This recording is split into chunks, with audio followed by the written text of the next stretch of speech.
maging maalam sa mga makabagong teknolohiya sa pagsasaka. Alamin kung ano nga ba ang mga dapat gawin tungo sa masaganang ani at mataas na kita. Mga bayaning magsasaka, linangin ang kaalaman sa Palay Aralan. Hatid sa inyo ng Department of Agriculture at sa pakikipagtulungan ng ATI at PhilRice. Matuto at mag-aral kahit nasa bahay, makinig at manood sa mga radio stations o kaya sa Facebook Live. I-search lang ang Agricultural Training Institute Facebook page para sa schedule at para sa karagdagang impormasyon. O, walang a-absent ha? Para tuloy na tayo sa pag-unlad sa Palay Aralan.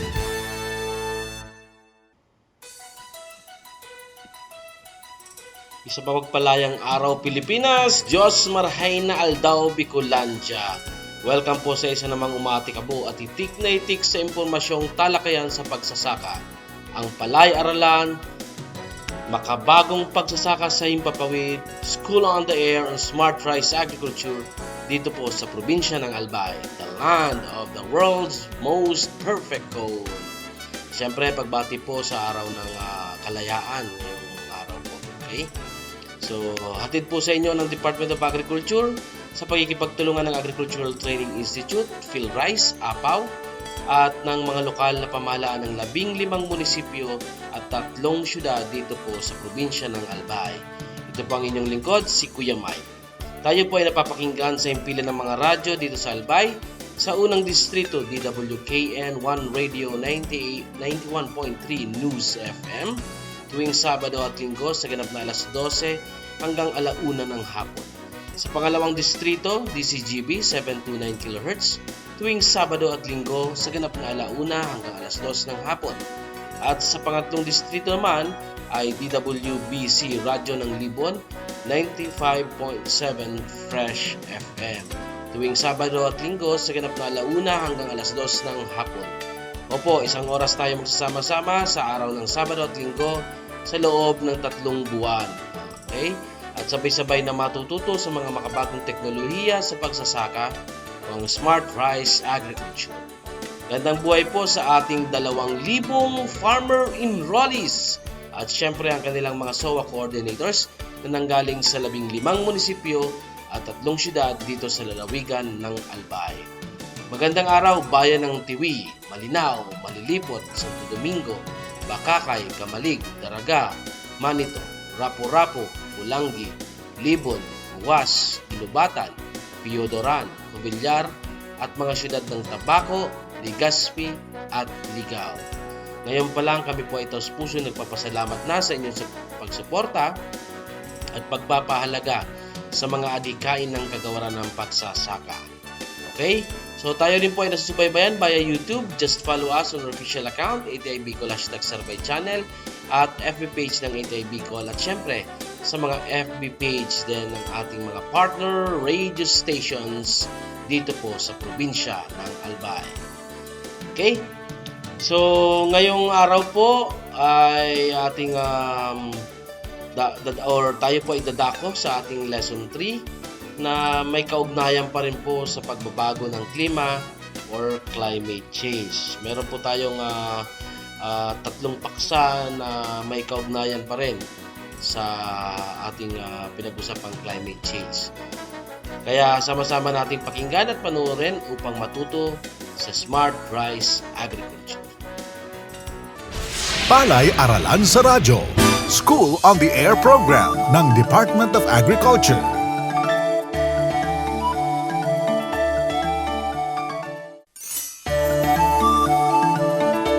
Hindi mapigilan ni Gibo ang pagngiti habang nagkakape. Bukod kasi sa halos 200 sako ang kanyang inani, ay ang lamig pa ng simoy ng hangin. Ayon sa Pag-asa, malamang ay bubuhos sa probinsya ni Gibo ang malakas na ulan. Bagamat may nakaambang ulan, panatag pa rin humihigop ng mainit na kape itong si Gibo. Kukuya-kuya-kuy pa. Nagulantang na lamang si Gibo nang marinig ng dumadagundong papalapit sa kanya ang kanyang misis habang tinatawag ng patili ang kanyang pangalan. Gibo! Gibo! Gibo! Bakit ba, Betchay? Para ka namang wangwang ng bumbero. Walang sunog dito. Ano ka ba, Gibo? Seryoso na to. Anong gagawin natin? Paparating na pala ang mga malakas na ulan. Hindi pa tayo napagpatuyo ng palay. Paano na? Tiyak na babarti na naman ang palay natin. Paano na yan asawa ko? Yun lang pala. Nabenta ko na kahapon yung palay natin. Nabenta mo na? Nako! Tiyak binarat ka na naman. Bagong ani lang yun, hindi pa yun tuyo. Doon ka nagkamali, Betchay. Tumataginting na 20 pesos kada kilo ang palay natin. Paano naman nangyari yun? Sino ang baliw na bibili ng di pa nabibilad na palay sa presyong 20 pesos kada kilo? Sino? Betchay, kapag ganitong madalas ang pag-uulan ay kailangang makinang pantuyo ang gamit. Wala mo nang bilad-bilad. Tsaka mas dekalidad ang palay kapag makinang pantuyo ang ginamit. Makinang pantuyo? Ibig sabihin, hindi mo na kailangan pang magbilad? Mismo, Betchay ng buhay ko. 8 oras lang, tuyo na agad ang 100 sakong palay. Sang ka pa? Ay, buti na lang pala at may makinang pantuyo na. Galing naman ng asawa ko. Mataas na nga ang ani. Hindi pa tayo nabarat sa presyo dahil tuyo nga na ibentang palay. Ito ang pandesal. Isausaw mo sa kape mo. Mamaya ka na lang mag-entrega ng benta sa palay. Oo yun ha. Walang kaltas-kaltas. Wow, bigla ang lambing ng boses ni Auditor Betchay. Pagpapatuyo ng palay ng walang bilaran. Meron yan! Kaysa sa basa o sariwang ibaratilyo ang palay, mas mainam na ibentang tuyo, malinis at handang bigasin na ang palay. Di hamak na mas mataas ang presyo ng tuyo at malinis na palay. Bawing-bawi ang gastos at pagod sa pagpapatuyo nito. Mas nakasisigurong malinis at hindi durog ang butil ng bigas kapag pinatuyo ang palay gamit ang makina. Ito ay kung ikukumpara sa pagbibilad, lalo kung sa mga panahong hindi tuloy-tuloy ang matinding sikat ng araw.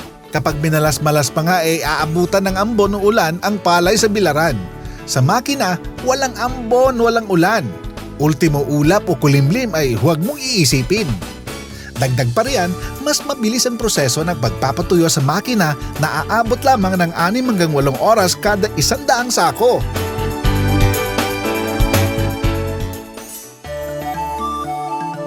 Magandang araw mga kamagsasaka. Ako po si Mang Fred at welcome sa ating programang Palay-Aralan sa Radyo, School on the Air program ng Department of Agriculture. Usapang makinang pantuyo ng palay tayo ngayong araw. Sa panahong nagkukubli sa ulap ang haring araw ngunit kailangang magpatuyo ng palay ay mainam na subukan ng mga makinang pantuyo tulad ng flatbed o reversible airflow flatbed o rapid fire infrared dryer. Sa makinang pantuyo, hindi mo na kailangan pang maghintay ng kung ilang araw para matuyo ang daan-daang sakong palay mo. Makakapanayam natin si Dr. Manuel Jose Regalado ng Rice Engineering and Mechanization Division ng PhilRice. Magandang araw po, Sir Manny. Magandang araw din po, Mang Fred. At magandang araw po sa lahat ng mga kamagsasakang tagapakinig at taga-aaral dito sa School on the Air. Ayan! So Sir Manny, kailan po ba nagiging praktikal ang mechanical na pagpapatuyo kumpara sa pagbibilad sa araw? Ganito yan, Mang Fred. Kung ang kondisyon ng palay o yung binhi inani natin ay tinatawag na good sariwa o skin dry, maaari itong pansamantalang iimbak sa isang tuyong lugar na may maayos na ventilasyon at maaari nating ibilad kinabukasan o maaari pa sa makalawa kapag maganda ang sikat ng araw. Ngunit sa panahong mataas ang halumigmig o moisture content nung kaani nating palay at hindi maaaring magbilad dahil siyempre hapon na natapos yung harvesting natin o dapit hapon pa nga o di kaya'y sa kinabukasan naman maulap yung himpapawid o minsan umaambon pa. Ganito yung panahon actually pagka mataas madalas na nangyayari sa tagulan. Magiging practical na patuyuin na natin yung inaning palay o binhi gamit ang mechanical dryer. Ayun, tama po yun, Sir Manny. Lalo na po yung nakaraan na anihan, tag-ulan. Halos sabi nga nila, hinihingi na lang dahil ang mga magsasaka ay hindi makapagpatuyo ng palay. Sir Manny, ang tanong po namin, ano-ano po ang makinang ginagamit sa pagpapatuyo ng palay? Pakilarawan na rin po ang bawat isa kung ano po ang maaaring gamitin ng ating mga magsasaka. May binanggit ka na kanina, yung flatbed dryer. Ito po ay batch type na dryer na may kapasidad na 120 o 120 na kaban. Bali, 6 na tonelada kada batch. Meron po itong 12 horsepower na diesel engine o kaya 10 horsepower na electric motor. Yung diesel or motor ay pinapatakbo niya yung LEC o blower na nagbibigay ng hangin para patuyuin yung palay o binhi. Tapos ang init niya ay nagmumula naman sa rice hull furnace. Sinusunog po yung ipa na ang kapasidad po nito ay 3 hanggang 4 na kabang ipa kada oras. Yung pagkatuyo naman po, mga 4, depende po sa halumigmig, 4 hanggang 6 o 8 oras. Tuyo na po, bali 14% na po yung moisture content. Yun naman pong reversible ay parang flatbed dryer din po yan. Ang pagkaibahan lang po, yung hangin ay nababago yung direksyon. Dito sa flatbed dryer, conventional na flatbed dryer, mula sa ilalim pataas yung direksyon ng hangin na ibinubuga ng blower. Pero dito sa reversible, siguro mga after 4 hours, pwede mong baliktarin naman yung direksyon ng hangin. Mula sa ibabaw naman, papababa. Pero yung hangin na ito ay lumalabas po sa tagiliran ng dryer.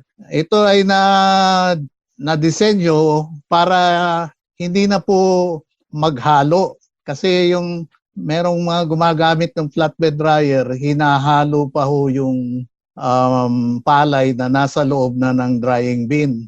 Yung kanyang kapasidad naman po, iba-iba. May 4 na tonelada o 80 bags o 80 kabans. Meron din hanggang 10 tonelada o 200 bags o 200 kabans na palay. Pero halos ganoon din po yung pag-drying time, umabot ng hanggang 8 oras, 6 na oras. 14% na po yun.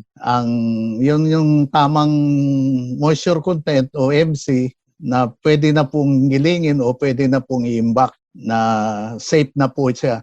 Ang prime mover naman nito ay diesel engine. Yung 4 tons per batch ay nasa mga 12 horsepower. Pag 10 tons per batch naman ay nasa hanggang 25 o 26 horsepower na diesel engine. Meron pa parang dinisenyo sa Philrise na tinatawag na rapid fire or far infrared ray emitter dryer. Ito po ay isang continuous flow naman. Hindi siya batch type. Tuloy-tuloy po siya. Bali yung palay na basta dadaan sa isang rotary drum, umiikot na drum na mainit. Tapos paglabas doon sa drum, nasa mga mula 24% MC pag pumasok. Paglabas niya, nasa mga 20 hanggang 18%. Tapos dadaan po siya sa isang grain cooler. Ito po ay oscillating tray na may bumubugang hangin. Mapapababa pa yung mula 18 hanggang 16%. Then dadaan po siya sa isang oscillating tray na panibago na may slab na ininit po na nag-i-emit po siya ng far-infrared rays. Para po siyang mechanical na or artificial na sun drying. Doon tinatapos yung drying process hanggang maging 14%. Nagkapasidad po nito ay nasa 1,000 kilo or 1 ton kada oras. Kung 8 oras kayo o 10 oras kayo magtuyo ng yung operation nyo, makakatuyo kayo ng 8,000 hanggang 10,000 kilo o 8 tons hanggang 10 tons per day. Ayun, napakarami po pala na pwedeng gamitin yung ating mga magsasaka, Sir Manny. Sa ngayon po ba, mayroon na po bang mga magsasaka na gumagamit o nakasubok na ng mga makinang ito? Yung pong flatbed dryer o kaya yung reversible airflow flatbed dryer, marami na pong gumamit niyan. Noong pang mga 1990s, nung una nilabas ng PhilRice yan, karamihan pong gumamit niyan mga seed growers, mga tanim ng palay para mag-produce ng seeds. Kasi napakainam po itong gamitin dahil hindi mo problema kasi sa seed production ay kung maghalo-halo yung mga variety. May mixture ay baka hindi ka pamasa sa seed certification. Sa pag ginamit mo yung flatbed dryer, sigurado ka na hindi mahahaluan. Tsaka dahil banayad lamang po yung pagdadry dito, mas maganda yung nakukuhang germination rate na mahalaga din po ito pag sa seed certification. Marami din gumamit ng flatbed dryer na nasa palay pero ginamit din nila sa iba pang mga katulad ng mais, kape. Meron pang gumamit nito para sa banana chip tsaka sa cassava chip. So, limitado nga lang yung kapasidad pero maraming pwede kang mai-dry dito sa flatbed dryer. Yun namang reversible, na-promote itong nakakaraang mga 5 taon at ito'y marami na rin ang mga karamihan din mga seed growers. Pero itong rapid fire dryer ay bago pa lang po ito. Under pilot testing pa lang namin. Mayroon kaming nilagay tinayo sa isang kooperatiba sa Butuan sa Agusan del Norte. Under testing pa lang po. Ayun, magandang balita po sa ating mga magsasaka na pwede pa po palang gamitin sa mga ibang produkto po nila. Sir Manny, ang tanong po natin ay, sa inyong experience po, totoo po bang mas malaki ang kikitain ng mga magsasaka kapag gumamit ng makinang pangtuyo kaysa sa mga magbilad po sa araw? Kung tutuusin mo, ang pagbilad sa araw ay pinakamura talaga yan. Dahil gagastos ka lang halimbawa doon sa labor, 10 piso hanggang 15 piso sa isang araw kada sako. Subalit, ang problema kung pwede ka magbilad. Kasi lalo na kung tag-ulan, nagbabadya palagi yung nauulan. Kaya pag nangyari yung ganun, natuyo na tapos mababasa, itutuyuin muli. Kinabukasan, tapos ganun na naman. So, pag hindi natuyo na maayos, paulit-ulit kang magbayad. Pero kung gagamit ka ng makinang pantuyo, ay hindi mo magiging problema yung sa ulan dahil naka-shelter yung dryer. Kahit na umulan, kahit na walang araw, gabi, ay pwede ka patuyo gamit yung mechanical dryer. Pero yung tanong mo na mas malaki nga ba ang kikitain, kung isang beses lang siguro magpatuyo sa araw yung farmer, mas malaking kikitain mo sa pag nagbilad ka sa araw. Pero kung hindi kaya na magpatuyo sa isang araw, halimbawa umabot pa ng 3 araw, ay di gastos yun. Bawat kilos ngayon may bayad, 5 piso, 10 piso kada sako. So, abutin na ng 30, ganyan. Hindi na rin masasabi na mas malaki ang kikitain pagka yung nagbilad ka kumpara sa mechanical dryer. Kung ang mechanical dryer naman, malaki actually ang kita kung maramihan. Kaya nga dapat kooperatiba yung gumagamit nito. Yung namimili siya ng palay ng mga miyembro. Tapos yung kooperatiba ang nagpapatuyo ng mga palay ng mga miyembro. Tapos pwede nilang gilingin, gawing bigas, o kaya ibenta rin na tuyong palay. Makikita na doon ng kooperatiba. Saktong-sakto po yan, sir, sa panahon ng tag-ulan kasi mahirap nga po na magpatuyo, lalo na po sa mga seed growers. Matanong lang po namin, magkano po ang gastos ng mga magsasaka kung gagamit ng makina kumpara po sa pagbibilad sa araw?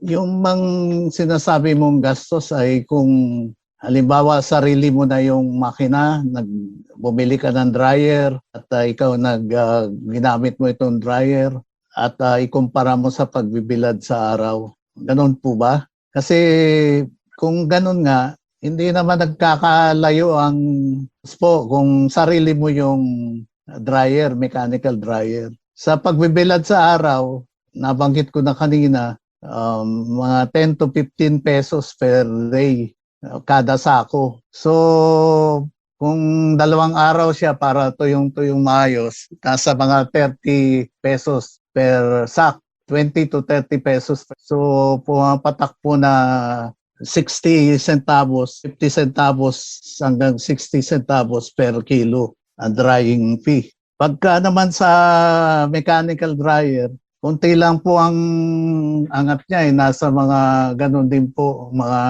60 hanggang 80 centavos per kilo sa yung drying cost pala, drying cost. So, mas mahal lang konti yung sa mechanical dryer.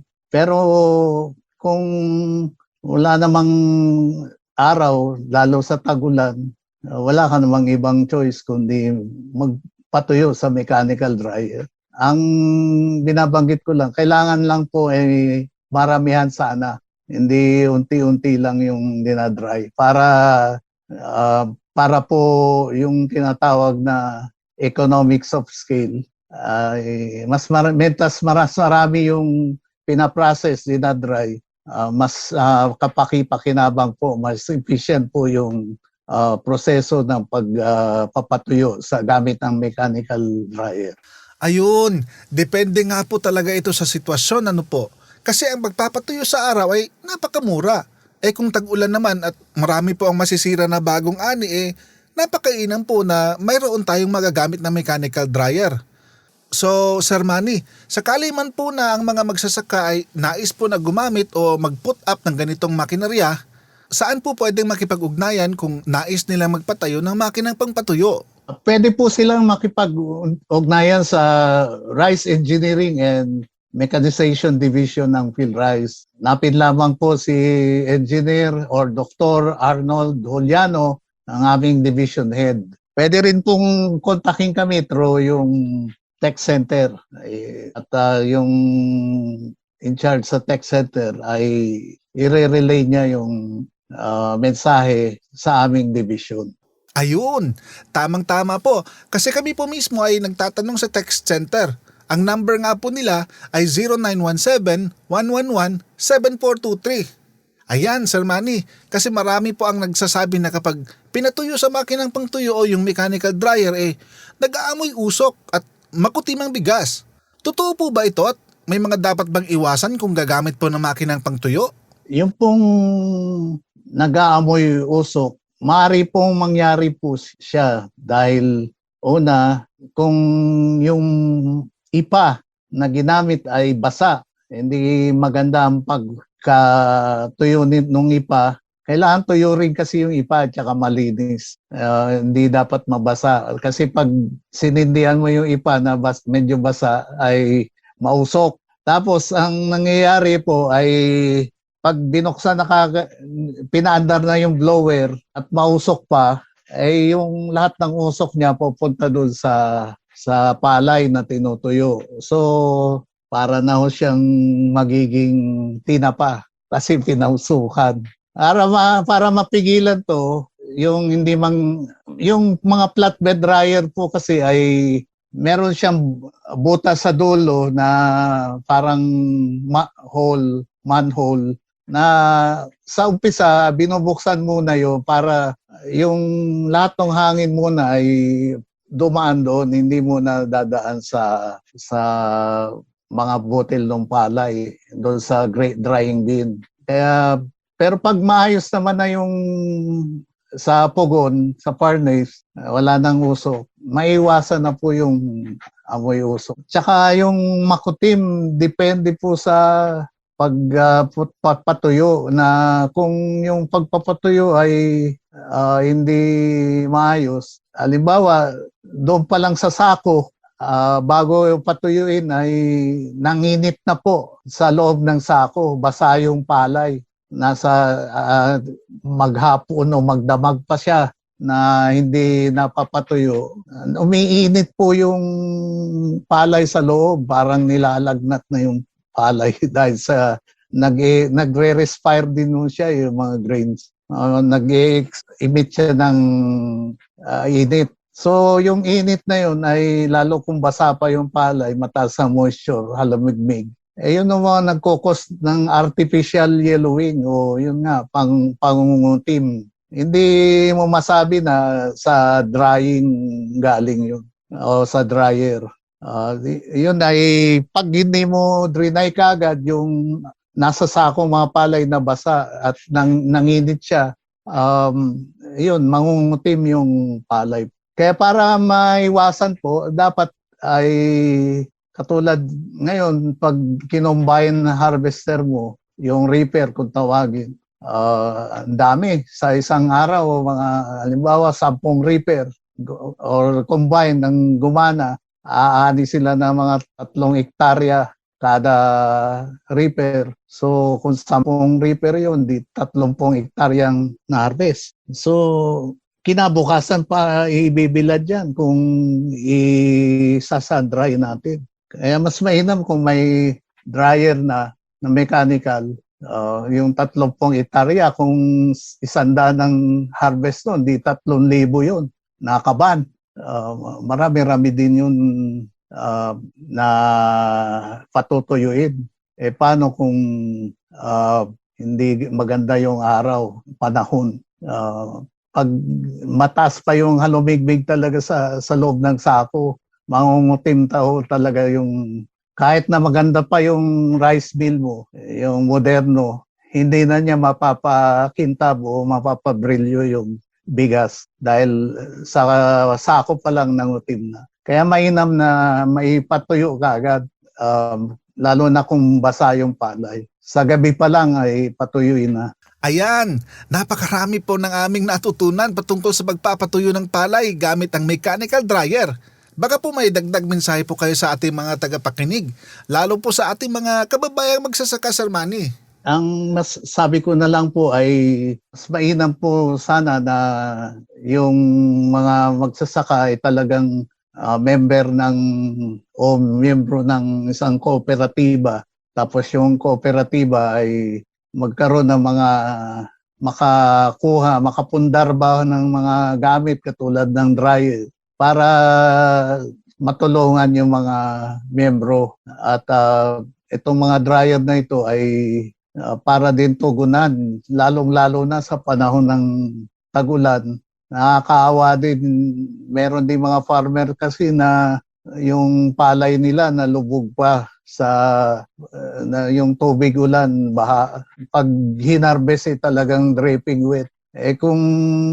Kung ito'y ibebenta kagad sa trader o yung mamimili, tsak na babaratin. Pero kung yung kooperatiba ay may naipundar na dryer o nakakuha sa gobyerno ng mechanical dryer, matutulungan niya yung miyembro para magkaroon naman ng magandang presyo yung palay. At saka ma-improve natin yung kalidad o quality ng ating produkto, halimbawa palay o bigas man, para tayo ay maging tinatawag na competitive sa ibang bansa.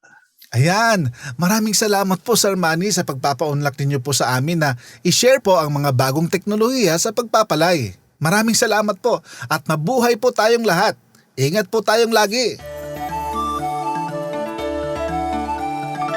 Bukod sa mas mabilis ang makinang pantuyo na aabot lamang ng 6 hanggang 8 oras kumpara sa pagbibilad, lalo kung makulimlim ang panahon, mas nakasisiguro pa ang ating mga magsasaka na malinis at hindi durog ang magiging bigas nito.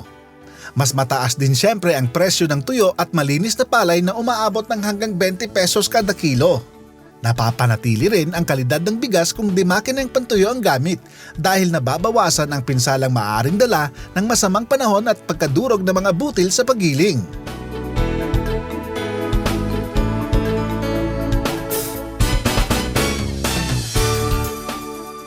Palay, tanong. Magbigay ng halimbawa ng makinang pantuyo.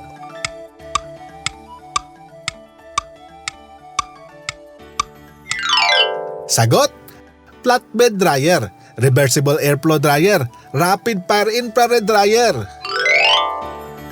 Palay, kaalaman. Alam mo bang mas mahirap mainin o mainin at madaling mapanis ang kanin kung hindi wasto ang pagkatuyo ng mga butil at inapura ang paggiling?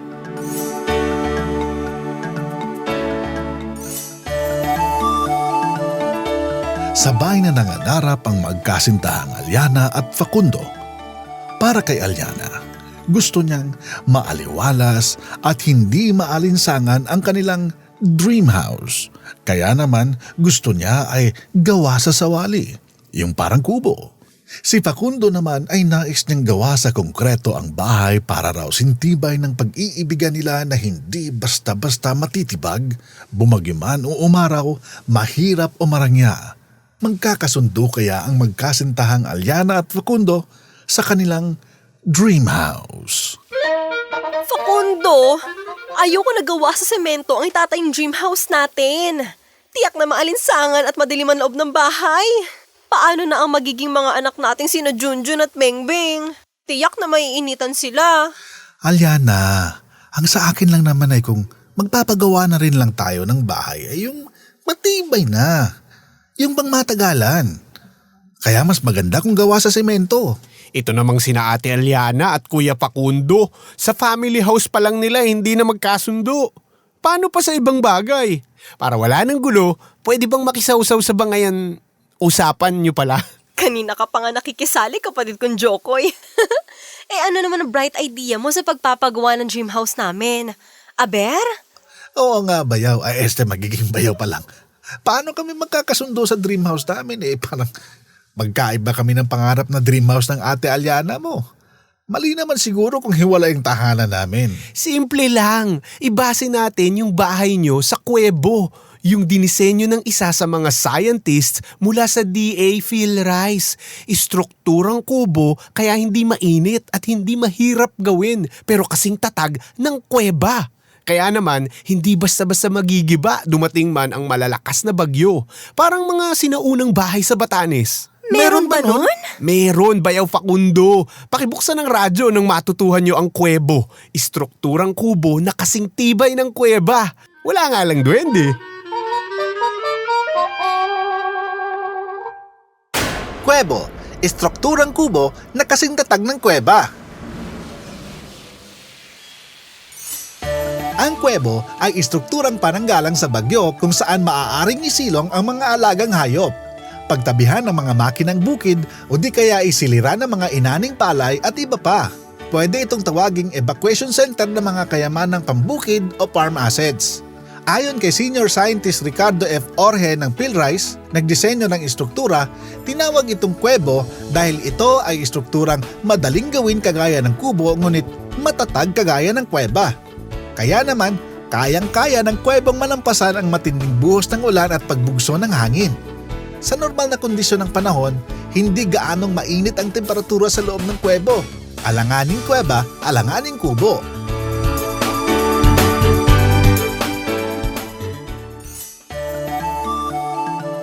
Magandang araw mga kamagsasaka. Ako po si Mang Fred at welcome sa ating programang Palay-Aralan sa Radyo, School on the Air program ng Department of Agriculture.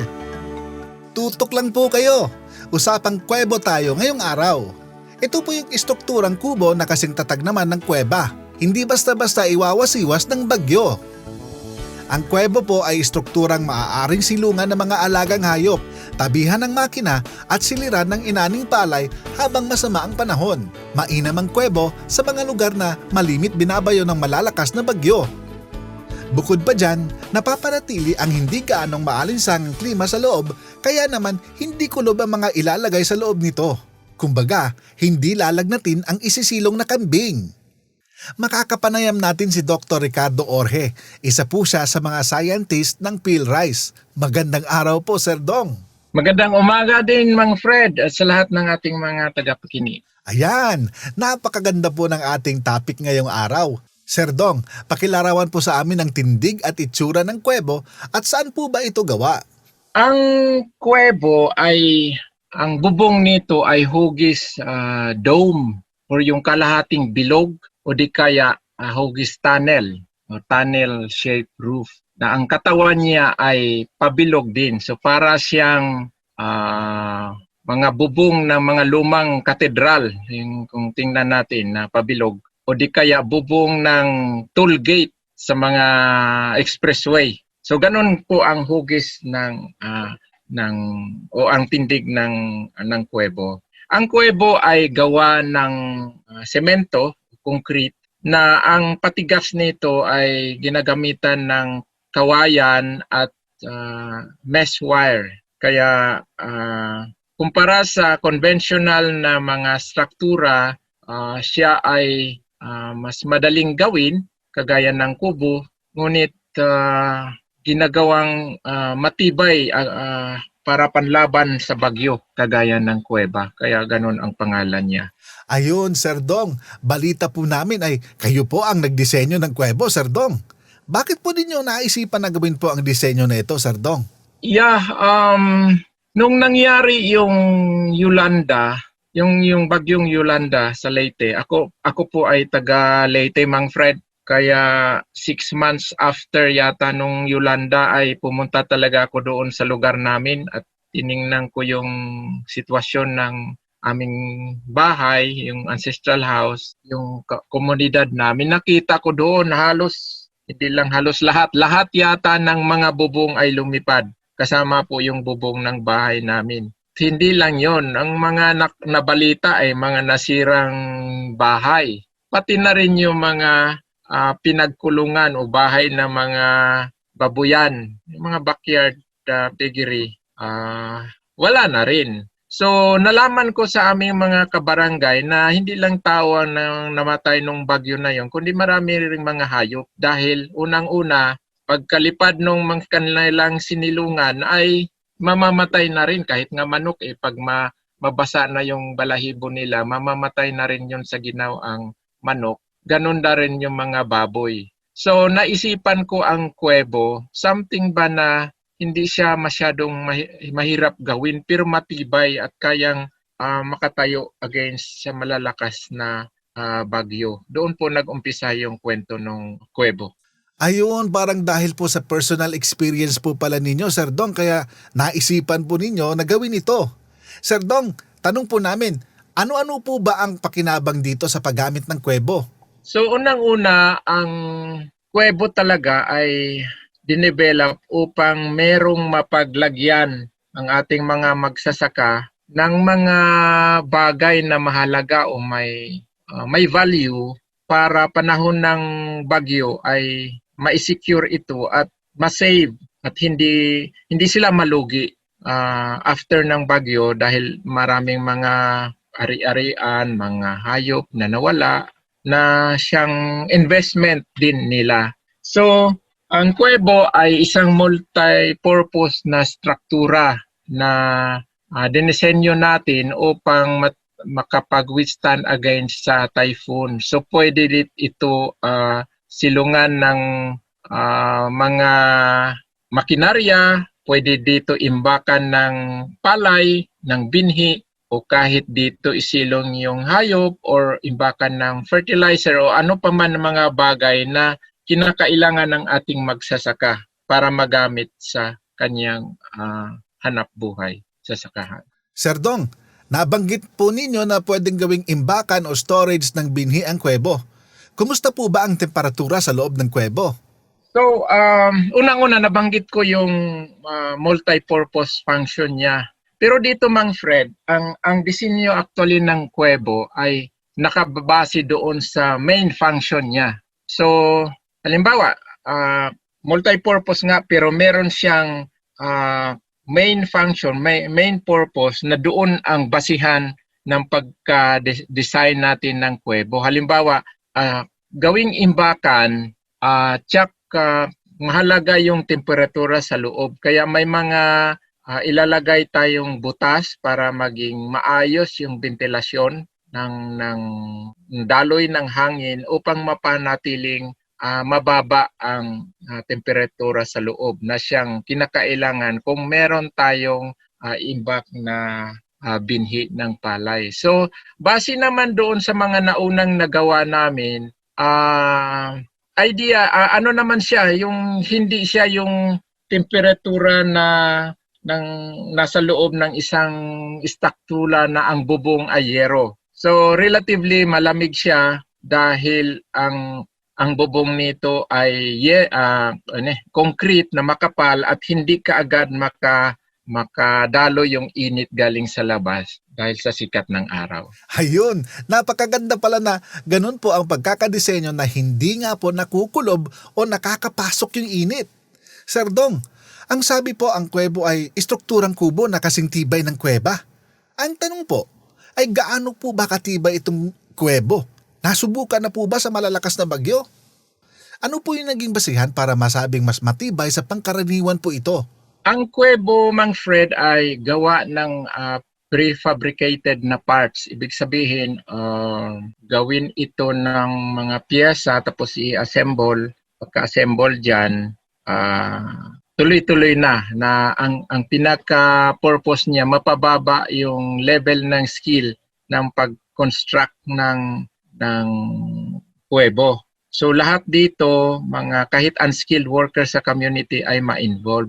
Ngayon doon sa tanong, may mga test po kaming ginawa para lang masubukan yung tibay ng individual, yung prefabricated part na ito. Pinatayo namin yung isang individual na ang bigat niya ay 90 kilograms doon sa nakapatong na prefabricated part na sinusuportahan ng 1 meter apart na support. Doon siya sa gitna tumayo, nakapatong. Fortunately, hindi na bali itong prefabricated. So, yun yung pinaka-practical naming ginawa para lang matest ang tibay ng part na ito.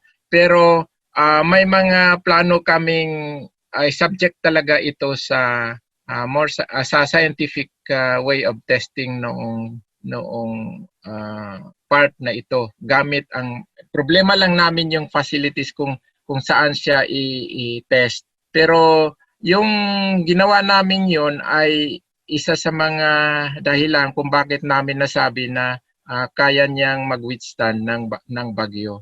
Pangalawa nating reason bakit niya kayang i-withstand yung malalakas na bagyo. Dito kasi sa mga conventional structures na kung saan ang dingding, ang bubong ay treated as separate parts. Base doon sa na-observe ko sa Yolanda, ang bubong ay lumilipad na buong bubong. Ibig sabihin hindi lang yero ang natanggal kundi yung buong bubong. Yero plus yung kahoy na pinagkabitan ng yero. So base kasi sa pag-aaral, nag-confirm yung na-observe ko doon sa mga nabasa ko sa mga reports, scientific reports, na ang weakest point daw ng structure ng building ay yung point na kung saan nagsalubong ang dingding at ang bubong. Pero dito sa kuwebo, hindi mo treated as one yung dingding at saka bubong kasi isang dome shape siya. So tuloy-tuloy yan from dingding hanggang bubong, paikot yan hanggang dingding. So wala kang ma-identify na point na kung saan nag-meet yung bubong at saka ng dingding. So hindi siya ganun kadaling tanggalin or ilipad ng malalakas na bagyo. Ayun! Napakaganda po pala ng pagkakadisenyo ng kuwebo, ano po, Sir Dong? May scientific basis din po pala, kaya ganun po yung naging disenyo. So napakainam po pala. Tama nga po na mas maganda talaga yung may basihan. Alam naman po namin na sa inyo po dyan sa PhilRise ay marami pong magagaling. Sir Dong, ideally gaano po ba ang pagkaluwang ng isang kuwebo? Kagaya nung nasabi ko kanina, Mang Fred, magbabari ang design ng kuwebo base doon sa gamit nito. Pero doon sa tanong nyo, ang pinakamaliit na floor area ng kuwebo ay nasa 20 square meters. Imagine mo ito na isang bilog. Bilog na floor, na bilog, cylindrical na ding, tapos dome shape na bubong. So yun yung pinakamaliit na kuwebo at makita mo itong ganitong disenyo ng kuwebo sa ating Future Rice Farm na kung saan ginamit ito na shelter ng isang dryer. So may isang ganitong kuwebo sa ibang sa mga pilot site din natin. So 20 square meters. Pero mula dito sa maliit, makagawa tayo ng mas iba-ibang design gamit ang the same prefabricated part, yung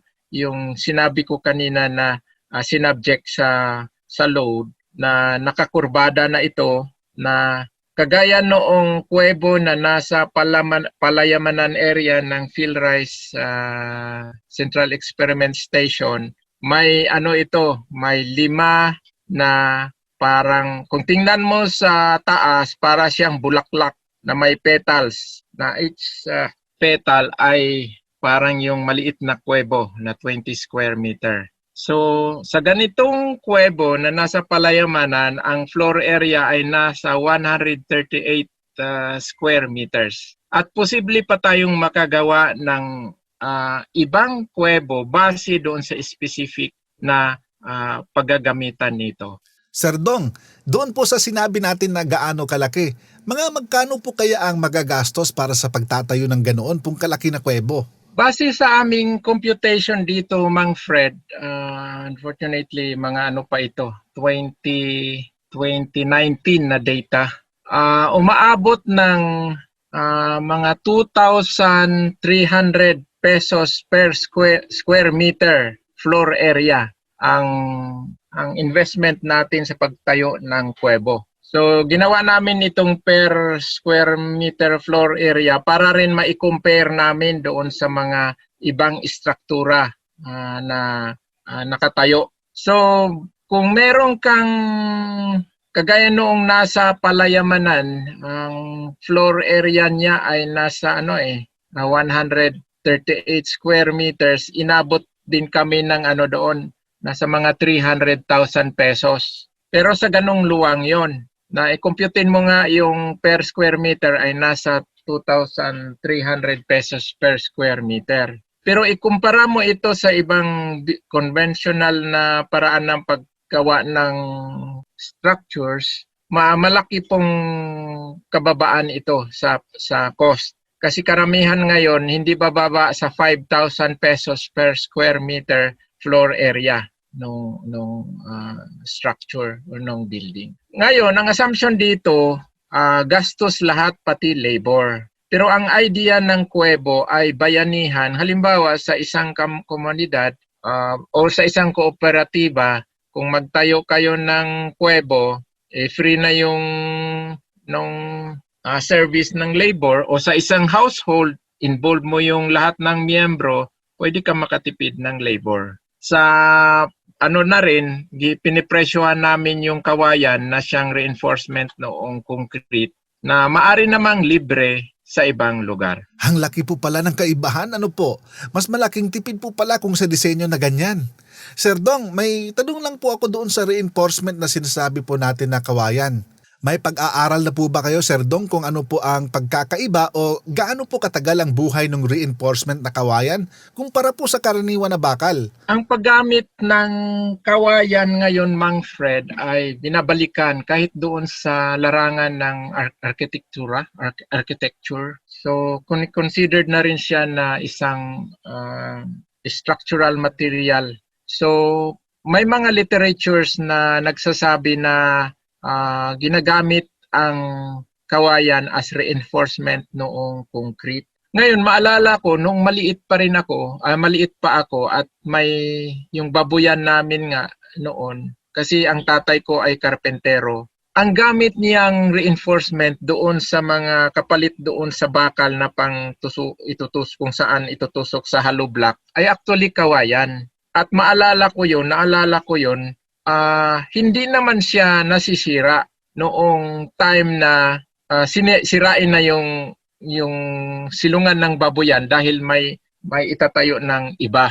Ngayon, kung lagyan mo siya ng scientific basis, tama nga, hindi siya masira kaagad kasi ang kawayan ay binalot ng semento. Ibig sabihin, hindi siya mabubulok dahil limited, wala na masyadong interaction ng oxidizer, yung oxygen. So walang decomposition na mangyayari. So yun yung isang dahilan kung bakit para mapababa natin at ang cost ng kuwebo, gumamit tayo ng kawayan.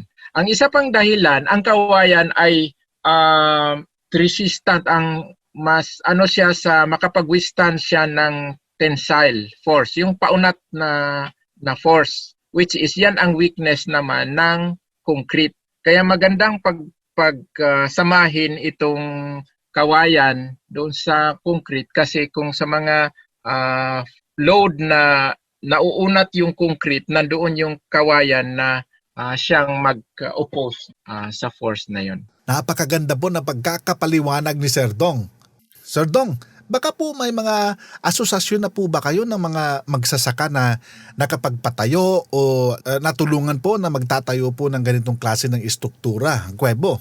Yes, Mang Fred, dito sa rice din natin sa Saragosa, Nueva Ecija, may tinayo tayong kuwebo sa isang kooperatiba o farmers association sa Mayamot, Saragosa, Nueva Ecija, na ang kuwebo na ito ay ginagamit nilang shelter doon sa kanilang mushroom production.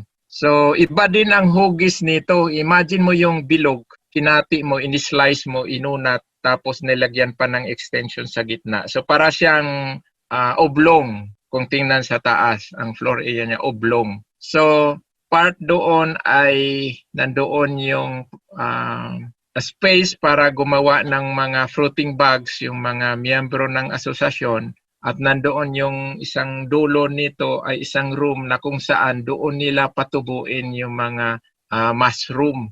So makikita ito doon sa Mayamot, Saragosa, Nueva Ecija. Meron namang isa sa isang farmer leader sa may Macarse, Saragosa, Nueva Ecija. Malapit na yatang matapos o baka tapos na ngayon. Nakulong lang kami, hindi kami makabisita doon. Ang kuwebo ay isang ginamit niya na shelter ng free-range chicken. So ang hugis din nito ay ganun din, parang oblong, na doon magstay ang chicken habang panahon ng gabi or pag mainit ng panahon, pero gagala-gala din siya doon sa paligid niya. Meron pang isa sa may Santiago, Isabela, sa Rice Beach Community din ito. Ito yung masabi ko, yung pinakamaliit na kuwebo, yung 20 square meter floor space na ginagamit din imbakan ng mga fertilizer at saka iba pang kailangan sa bukid ng magsasaka. Napakarami po ng ating napag-usapan, Sir Dong. Dagdag lang po namin. Sakali po na katulad namin na magsasaka ay nais po na magpagawa ng ganitong istruktura, kanino at saan po kami pwedeng makipag-ugnayan, Sir Dong? Makipag-ugnayan din lang sa engineering sa akin through sa ating tech center, kasi ang kuwebo ay talaga ito, parang do-it-yourself type na technology. Wala tayong matatawag na cooperating manufacturer na mag-construct nito. Babayaran na lang ng kung sinong gustong magpagawa, kundi sila mismo kung sino ang may balak, bahala na silang magpagawa gamit ang guide. Sa ngayon, Mang Fred, ginagawa pa natin yung parang procedure, parang isang tipong technology bulletin na pag meron dito, nandoon na yung mga guide kung paano mag-construct ng kuwebo. Pero habang wala pa ito, pwede kayong makipag-ugnayan sa engineering division ng PhilRise. Ayan, napakaganda po na mayroon na po palang ide-develop po na instructional material. Sa atin pong mga kababayan na interesado na magtayo ng kuwebo ay pwede po pala kayong mag-text o tumawag po pala sa hotline nila. Ang hotline po ay 0917-111-7423. Napakaganda po ng ating talakayan. Sir Dong, baka may dagdag mensahe pa po kayo sa ating mga tagapakinig. Salamat, Mang Fred. Siguro ang masabi ko lang sa ating mga tagapakinig na mga magsasaka, consider na natin na ang malalakas na bagyo ngayon ay paulit-ulit na dahil na nga dito sa climate change. Kasi base sa mga sinasabi ng mga experts, magiging intense, frequent ang mga bagyo. Kaya mahalaga na paghandaan din natin, isa na dito yung paggamit ng mga istruktura na resistant sa malalakas na bagyo, kagaya ng kuwebo. Salamat po. Maraming salamat po Sir Dong sa pagpapaunlak po ninyo sa amin. Sana po ay patuloy po kayong handa po sa ganitong talakayan. Sana po ay maulit po namin yung pagsishare po ninyo ng mga kaalaman sa atin pong mga kababayan. Maraming salamat po Sir Dong at mabuhay po kayo. Maraming salamat din po, Mang Fred, at sa lahat ng ating mga tagapakinig. Hindi maikakaila na sadyang madalas dapurakin ng mababangis na bagyo ang ating bansa. Dala nila ang ulan na kailangan natin sa pagsasaka. Huwag lang lalabis at susobra. Bukod sa posibleng maging pinsala ng bagyo sa ating pananim, ay madalas ding problema kung saan maaaring igarahe ang ating mga alagang hayop. Saan maaaring itabi ang ating mga makina sa pagsasaka o saan pwedeng isilid ang mga inaning palay o sibuyas kaya pati bawang. Ang kuwebo ay istrukturang hindi iniinda ang bagyo kung saan maaaring isilong ang mga alagang hayop, pagtabihan ng mga makina o di kaya ay siliran ng mga inaning palay at iba pa. Tinawag itong kuwebo dahil ito ay istrukturang kubo ngunit kasing tibay ng kuweba. Alanganing kuweba, hindi rin naman kubo. Kaya naman kayang-kaya ng kuwebong malampasan ang matinding buhos ng ulan at pagbugso ng hangin. Likas na templado ang temperatura sa loob nito.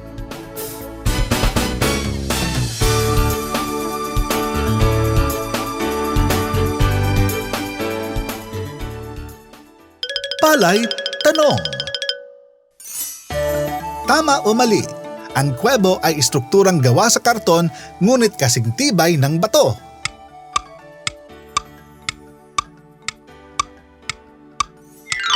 Sagot? Mali! Ang kuwebo ay istrukturang kubo na kasing tibay ng kuweba. May mga asosasyon nang sumubok magtayo ng kuwebo. Isa na rito ang Ugatuhay Farmers Association sa Mayamot, Zaragoza, Nueva Ecija. Ang kanilang kuwebo ay ginawang siliran ng mga pinapatubong kabute bukod sa iba pang gamit.